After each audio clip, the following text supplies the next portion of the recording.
سلام كبرات تخاتلتي داسني اكسترا نهجاب استدلو علتا وزيناتات اب كتم عدوى زقات متقعتي سيفيلاويان سبات جنرال باج ادبله جونتا تدمسيسوم مبالو سراوت ኤርትራ ተቀይሱ ዝነበረ ጀነራል ካብ ስርሑ መስጓጉ ኢትዮጵያ ንሱዳን አመልኪታ ዘውጻቶ መግለጺ ሶማል አጋጢሙ ዘሎ ፖለቲካው ቅልውላው ኣብ ቀትለት ቶማስ ሳንካራ ኢድ ዝነበረ ፕሬዝዳንት ነበር ኮምፓውረ ክሲ ከም ዝተመስረተሉን ካልእን ዝደስስ ዜናታት ሒዘልኩም መጽለኹ ኣብዛ ቻነል ድማ ናይ ወትረ ተኸታተልትን ምዃን ሰብስክራይብ ክትገብሩ ብኽብሪ ይዕድመኩም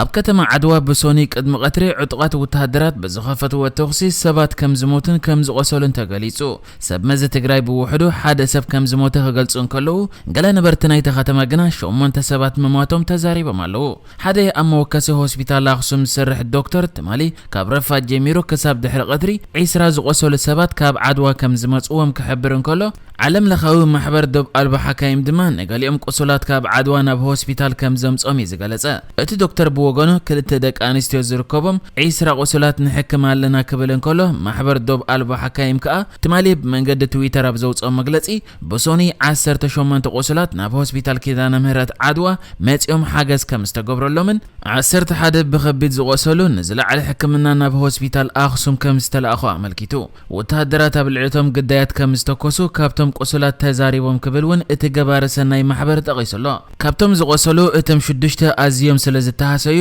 ኣብ ጽኑዕ ክትትል ከም ዘለውን ኣብ መንጎኦም ሓንቲ ሰበይቲ ከም እትርከቦን እቲ ሓኪም ሓቢሩ ንስኹም ዝብሉ ኣገሊኦም ኣብ ከባቢ ከብዶም ዝተረፉ ድማ ኣብ ዝተፈላለዩ ክፋል ኣካላቶም ከም ዝተወቅዑ ክገልጽን ከሎ እቶም ቁስላት መብዛሕትኦም ኣብ ክሊ ዕድመ መጀመርታ 20ታት ዝርከቡ መንእሰያት ክኾኑን ከለዉ ሓደ ከባቢ 60ታት ዝዕድሚዮም ኣቦ ከም ዝርከብዎም ሓቢሩ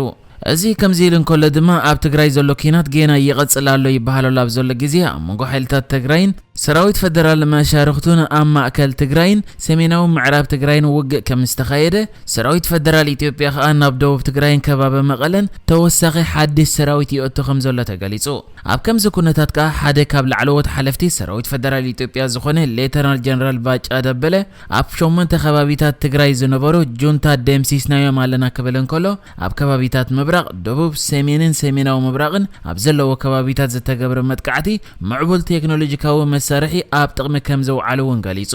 እቲ ጀነራል በተወሳኺ ገለ ሓለውቲ መራሕቲ ሓይልታት ትግራይ ኣብ ትሕቲ ቁጽር ኣትዮም ከም ዘለው ድሕሪ ምዝራብ ባጫ ደበለ ካብቲ ተደምሲሱ ዝበሉ ሓይልታት ትግራይ ብዙሓት ዕጡቃት ተስፋ በመቁራጽ ኢዶም ማህብ ኣለው ክብል ተዛሪቡሎ እዚ ይኹን እምበር ቅድሚ ሕጂ እውን ቀዳማይ ሚኒስተር አብይ አሕመድ ጁንታ ከም ዝተበተነ ሓሩጭ ኮይኑ ኣሎ ክብል ድሕሪ ምጽናሕ ጁንታ ደባይ ተዋጋኣይ ተቀይሩ ተሓዋዊሱ ይዋጋኣና ኣሎ ክብል ተዛሪቡ ነይሩ ካልእ ምሳብ ትግራይ ዝርከብ ኩነታት በዝተሓዝ ድማ ኣብ ዝሓለፈ ቀረበ ኣዋርሕ ቅድሚ ብዙሓት ሓለፍቲ ሰራዊት ፌደራል ኣብ ትግራይ ህላዊ ሰራዊት ኤርትራ ዘረጋገጸ ከምኡ ድማ ናይ ባዕዲ ሰራዊት ከይዓደምናዮ ኣትዮ ክብል ተዛሪቡ ዝነበረ ናይ ሰሜን ኤዝ ላዕለዋይ ሓላፊ ኮይኑ ዝጸንሐ ጀነራል በላይ ስዩም ካብ ስርሑ ተባሪሩ ከም ዘሎ ተገሊጹ እዚ ብዛዕባ ሰራዊት ኤርትራን ህላውኦምን ዝተዛረበ ጀነራል ካብ ስርሑ መስተባረረ ቦትኡ ብሓደ ጀነራል ኩንዱጋዙ ዝበሃል በዓል ስልጣን ሰራዊት ፌደራል ተተኪኡ ከም ዘለውን ተሓቢሩሎ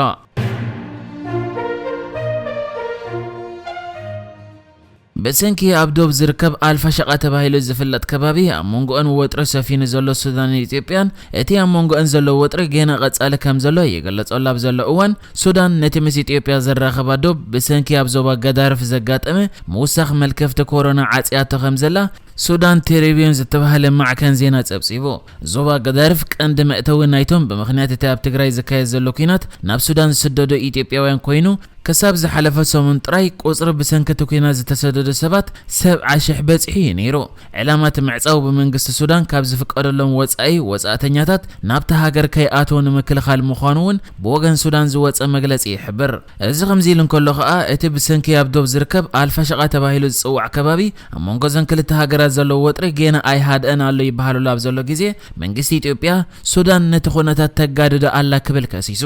ኣብቲ መንገዲ ሚኒስትሪ ወጻኢ ጉዳያት ኢትዮጵያ ኢትዮጵያ ወፂ ዘሎ መግለጺ ሱዳን ኣብ ዘእዋን ኣቦ ወንበር ኢጋድ እንከላ ንቀርኒ ኣፍሪቃ ሰላሙን ጸጥታኡን ክዘርግ ዝኽእል ተግባራት ትፍጽም ምህላዋ ዝሕዝን እዩ። በተወሳኺ ሱዳን ህዝቢ እንዳኣሳደደት ንኢትዮጵያ ወሪራ ከምኡ ድማ ተወሳኺ መሬት ንምሓዝ ናይ ውግእ ከበሮ ትድስቕ እያ ዘላ። በዚ ምኽንያት ከዓ ኢትዮጵያ ማሕበረሰብ ዓለም ንሱዳን ካብ መሬት ኢትዮጵያ ክትወፅእ ጸቕጢ ክገብር ንጽውዕ። ሱዳን ከዓ ሰራዊት ኢትዮጵያ ናብ ትግራይ ምስከደ ዝሓዘቶ መሬት ክትገድፍ ንጽውዕ። ኢትዮጵያ ከዓ እቲ ጉዳይ በቲ ብ1972 ምዝንባልን ሓይልን ኣብ ጥቕሚ ከይውዕል ዝተኸተመ ስምምዕ መሰረት ነቲ ጉዳይ ብዘተ ክፍታሕ ድሌታ ምዃኑን ሱዳን መሬት ኢትዮጵያ ክትገድፍን ድሌታ ምዃኑ ብምዝራብያ ኢትዮጵያ ሕጂ እውን ንሱዳን ከሲሳ ካብ መሬተይ ውፅለይ ክትብል ጻውዒት ኣቕሪባ ዘላ። እዚ ይኹን እምበር ሱዳን ነቲ ብኣልፋሸቓ ዝፍለጥ መሬት ናታ ከም ዝኾነ ብሕጂ ከዓ ዝተረፈ መሬት ከተመልስ እምበር ክትወፅእ ዝኾነ ድሌት ከም ዘይብላያ ኣብ ዝተፈላለየ መግለጺታት ክትሕብር ዝጸንሐት።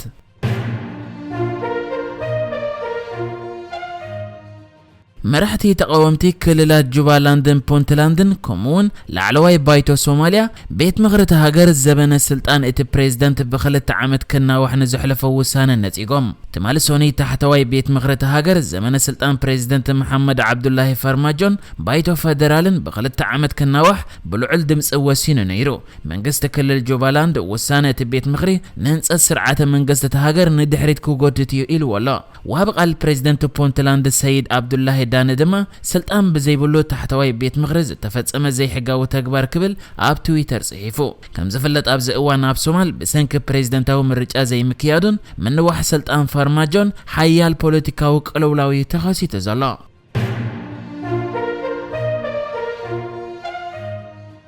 ንነዊሕ እዋን ፕሬዝደንት ሃገር ቡርኪና ፋሶ ዝነበረ ብሌስ ኮምፓውሬ ብቕትለት ናይቲ ኣብ 1987 ብዕልዋ ካብ ስልጣኑ ዝኣለዮ ቶማስ ሳንካራ ከም ዝሕተት ተገሊጹ።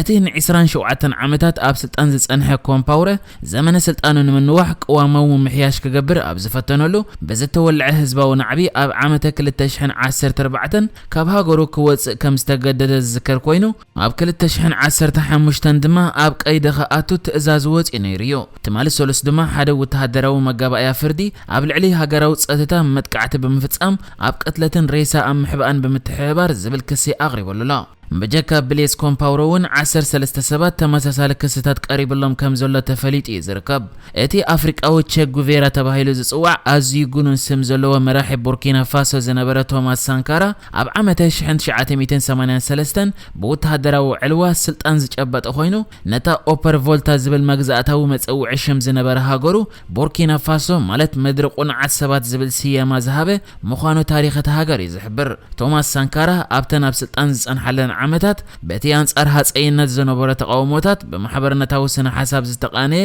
ቆጠባዊ ፖሊሲታቱን መቁልልነቱን ዝፍለጥ ነይሩ። ኣብ ዓመተ 1987 ግን ኣብ መበል 37 ዓመቱ ከሳብ ሕጂ ንጹር ብዘይኮነ ኣገባብ ተቐቲሉ ዝበሃል እኳ እንተኾነ ገለገና ብወተሃደራት እቲ ሽዑ ዓርኩን ናብ ስልጣን ክመጽእ መተሓባበርቱ ዝነበረ ድሓር ከዓ ነቲ ሃገር 27 ዓመታት ዝመርሐ ኮምፓውሬ ተቐቲሉ ዝብል ክስታት ኣሎ። ቶማስ ሳንካራ ኣብ አፍሪቃ ብፍላይ ድማ መንእሰያት ሓያል ሓድገ ዝገደፈ ምዃኑ ዝፍለጥ ኮይኑ ካብዚ ወጻኢ እውን ሳንካራ ብዕልዋ ናብ ስልጣን ብምድያቡ ካብ ካልኦት መልካውያን አፍሪቃውያን መራሕቲ ዝፈልዮ የለን ዝብሉ ነቐፍቲ እውን ኣለዎ።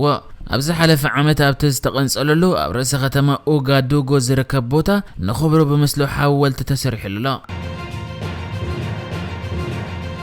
ንሕጂ ዝተዳለወ ዜናታት እዚ ነይሩ። ብካልእ ክሳብ ንራኸብ ሰላም ንዓኹም።